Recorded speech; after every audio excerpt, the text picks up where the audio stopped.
Welcome to the Zombie Story Zone, where thrilling tales of survival, suspense, and unexpected twists come to life. Today, we bring you an exciting story from the dark, dystopian world of zombie Gladiator Games. If you love gripping narratives packed with action and emotion, you're in the right place. Before we dive in, don't forget to hit the like button, subscribe to our channel, and press the bell icon so you never miss an update. Share this story with your friends who love a good thrill, and let us know what you think in the comments. We'd love to hear your feedback and suggestions to make our content even better.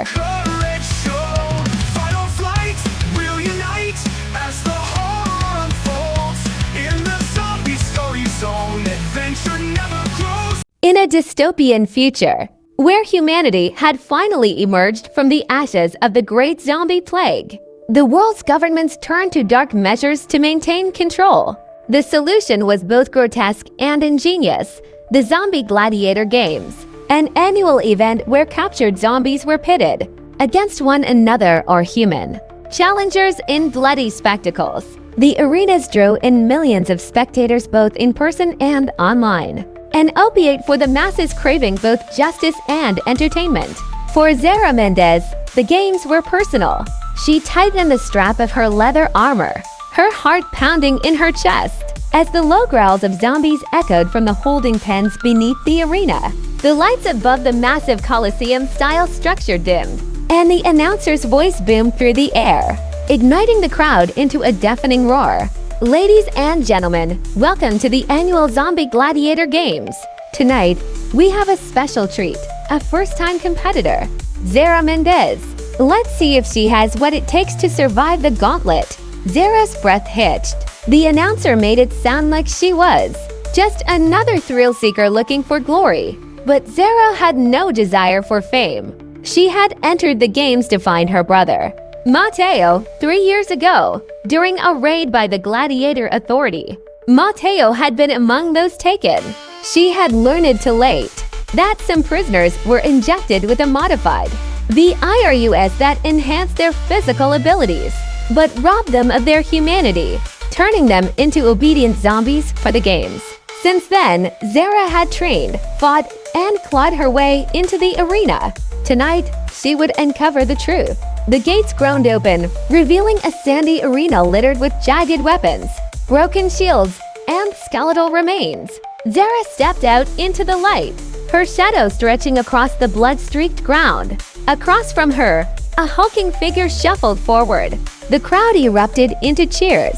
Her first opponent. It was a zombie, its massive frame covered in patchwork armor, its jaw hung slack, and its eyes glowed faintly blue, a telltale sign of the viral enhancement. It carried a rusted mace, dragging it through the dirt as it advanced. Just stay alive, Zara whispered to herself. Stay alive long enough to get to him. The zombie lunged, its mace swinging with brutal force. Zara rolled to the side, the wind from the blow ruffling her hair. She grabbed a discarded spear and jabbed at the creature, aiming for the legs. The crowd's chants were a deafening mix of excitement and bloodlust. But Zara's mind was elsewhere. Each swing, each dodge brought her closer to her goal. She had to survive not just for herself, but for Mateo. She had to believe he was still in there, somewhere. By the third round, Zara's body ached. She had faced 3 zombies and 1 human challenger, each fight more brutal than the last.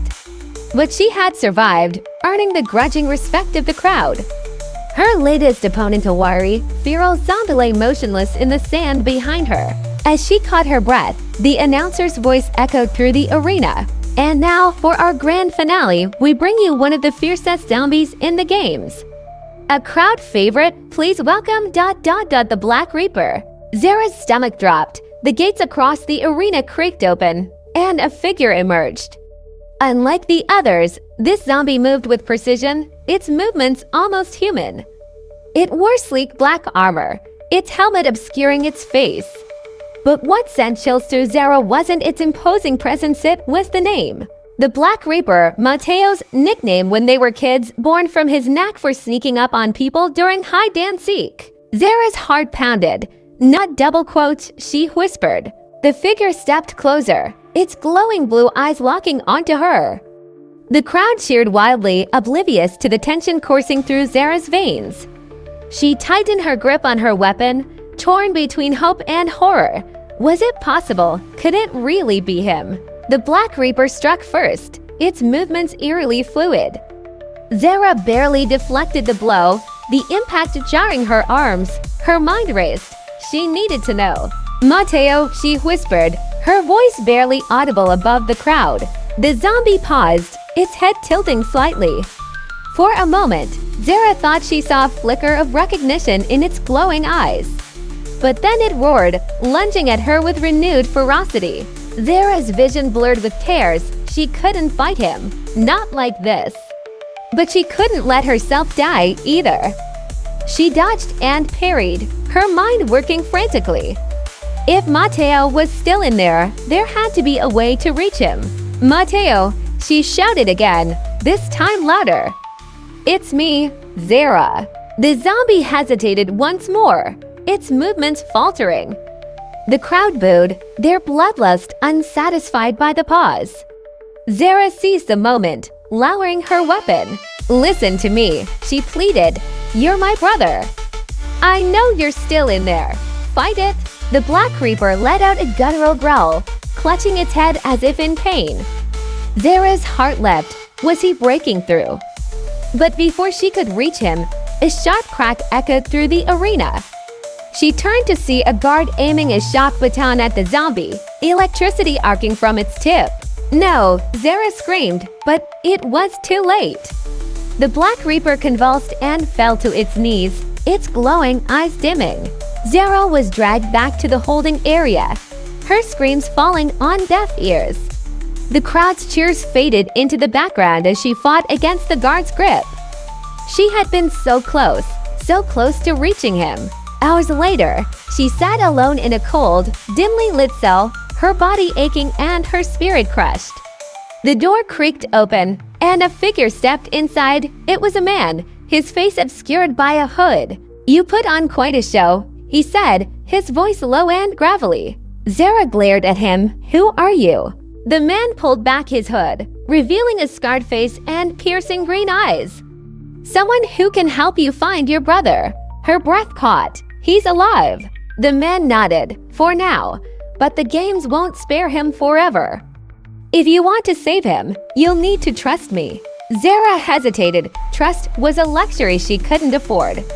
But if there was even a chance she could save Mateo, "What do I have to do?" she asked. The man's lips curled into a faint smile.